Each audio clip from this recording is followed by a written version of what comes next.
This next book that I'm going to review is a really weird little bird of a book. It's called, to show it to you now, it's called Charisma, the Gift of Grace and How It Has Been Taken Away From Us by Philip Rieff. And Philip Rieff was an academic, a sociologist to be specific, who spent much of his career actually speaking against Freud and what he calls contemporary American therapeutic culture. And I'll go into what he thinks therapeutic culture is in a bit. But this is a very interesting book. I mean, from the cover, again, this looks like a very popular book, right? It's there's nothing particularly academic about how this book is presented or anything, but this is not a book that most people will find very accessible. And again, I'll go on to explain why. This is one of the most bizarre books I've read in quite a while.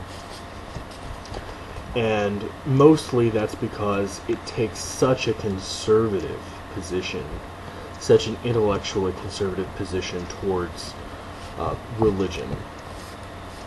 And not only because it earnestly defends a point of view that can, in many respects, be called pre-modern, but because it does so in a really sophisticated way. I happen to not agree with almost anything that Philip Rieff says, but I mean, he's a brilliant guy, and he uses people like Max Weber and Freud to make his points. So I mean, he's a very sophisticated man. Obviously, he's a professor of sociology. He taught at the University of Pennsylvania and earlier on in his career at the University of Chicago.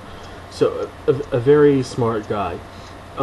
Rieff is best known today probably for being the husband of Susan Sontag during the 1950s for a few years, and fathering David Rieff, who in turn became an established writer in his own right. David Rieff writes mostly about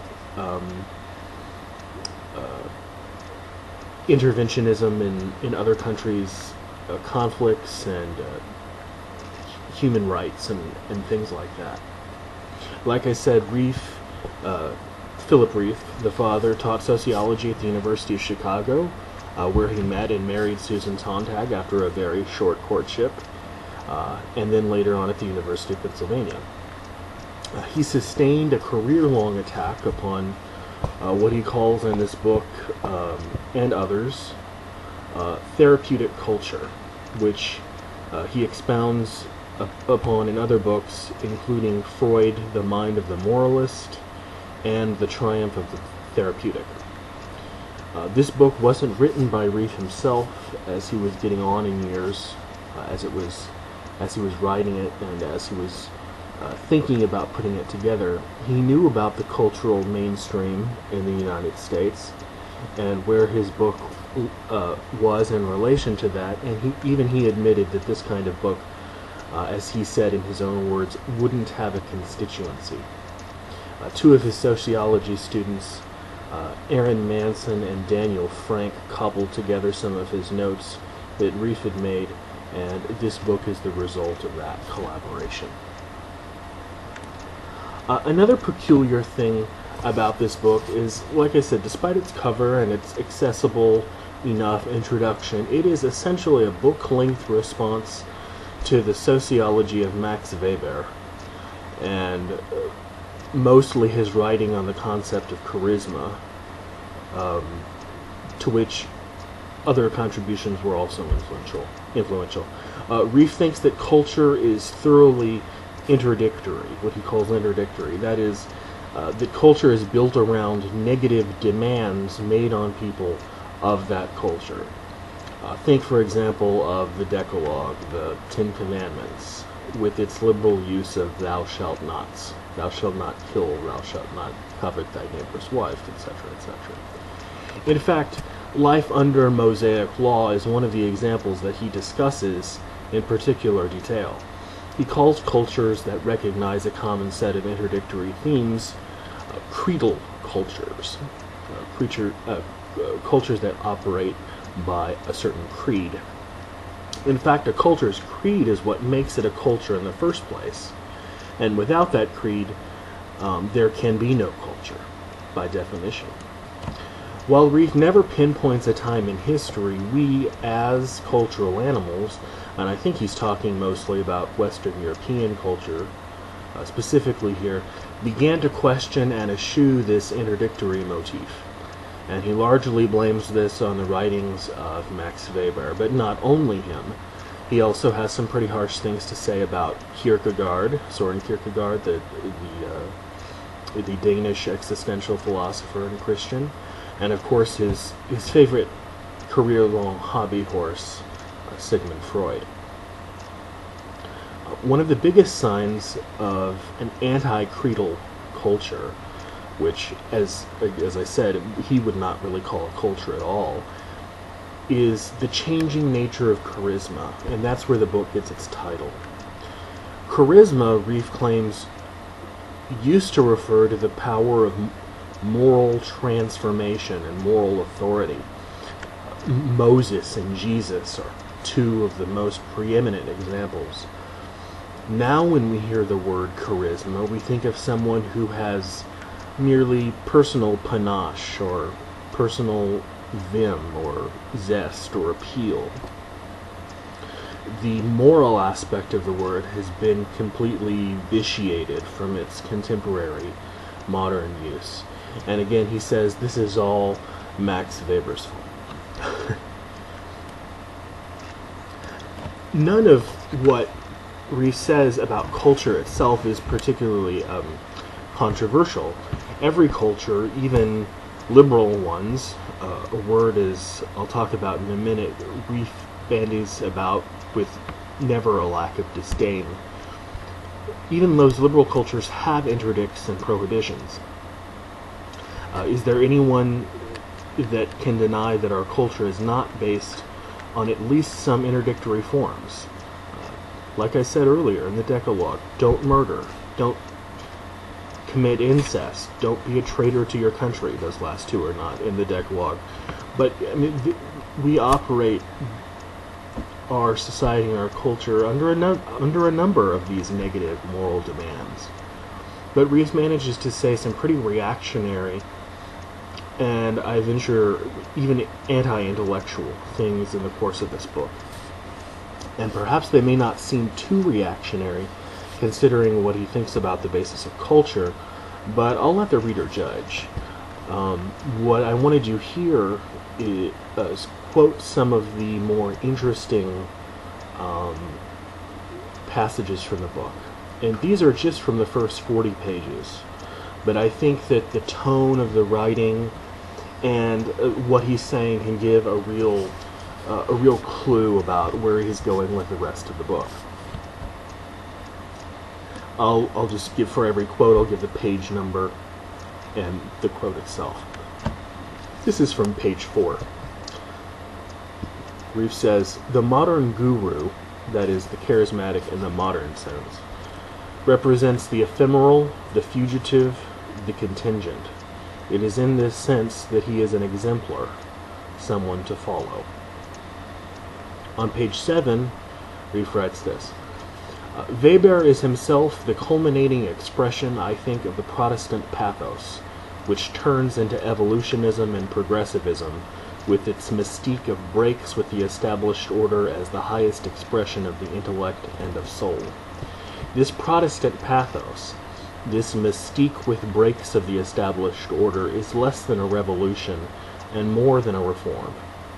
It is that relentless lusting after progressive social change that characterizes the liberal era and leads straight into the Marxist pathos with its generalized species man, who turns into an apparatchik and party functionary." This is from page 12. "It is the rejection of rejection, by transgressive movements, of the entire notion of dangerous situations that has become the special object of fear and hatred in modern society. The liberal defense of these transgressions must itself bring liberalism crashing down, for in that defense the liberals are defending the destruction of avoidance mechanisms which are necessary to the practice of liberalism itself. This I found to be an odd one. This is on page 17. Rieff says, Egyptian culture was the fixing of all possibility, including death in certain forms. This is an entire society aspiring to be exactly as it is, in love with itself. He never really expands on that or explains what he means, but that's what he says. Just 4 more quotes, and I promise I'll wrap this up. This is on page 18. The moderns of Israel, especially the literary moderns, have accepted the terrible idea that they themselves can become as gods to other persons, especially in their sexual encounter. Thus, in the modern novel, there is a vengeful destruction of all limits on the sexual relation, its utter transformation into a coming struggle for power between one person and another. This from page 19. For then men no longer grasp their own limits. They become destroyers and worship only under the principle of power, which can only be fulfilled by breaking up ritualization as defensive similitudes of power in the struggle against power. The cool, analytical rejection of ritual as uncivilized and irrational is one with the hot, romantic yearning to bring down the roof of civilization. The rationalist rejection of ritual is one element in the large compound of anti-culture. The other element is the de-ritualizing of intimate relations, the dissolution of all manners and reticence, so that men leap upon one another to achieve their own persons in the submission unto death of one another.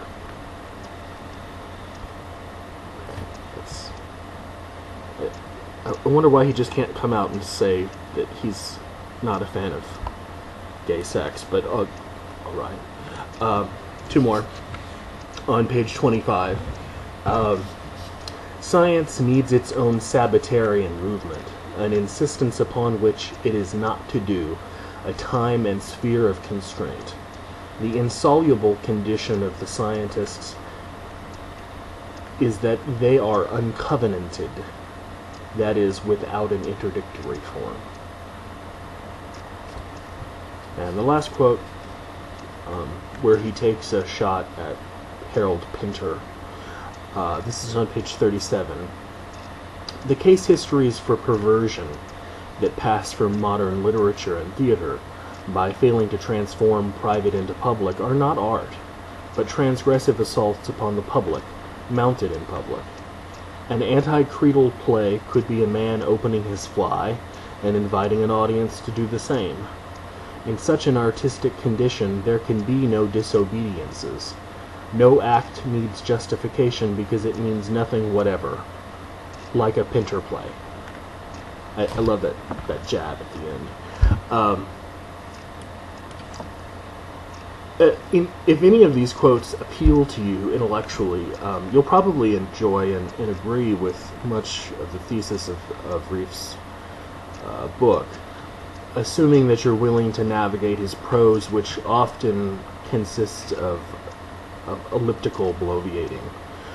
For committed liberals, and Rieff is, I would say, so anti-liberal that this has nothing to do with the modern political usage of the word, but would include almost anyone out there who thought there was anything redeeming about the Enlightenment. His thesis is drawn in such an overarching way and in sometimes bombastic language, as you can see from the quotes, that your worldview probably won't be very radically changed. But I found mustering the effort to produce the counter-arguments to be fun and stimulating.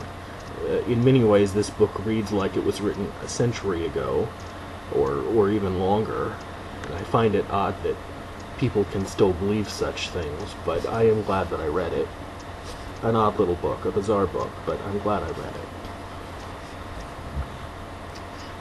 Charisma by Philip Rieff, The Gift of Grace and How It's Been Taken Away from Us.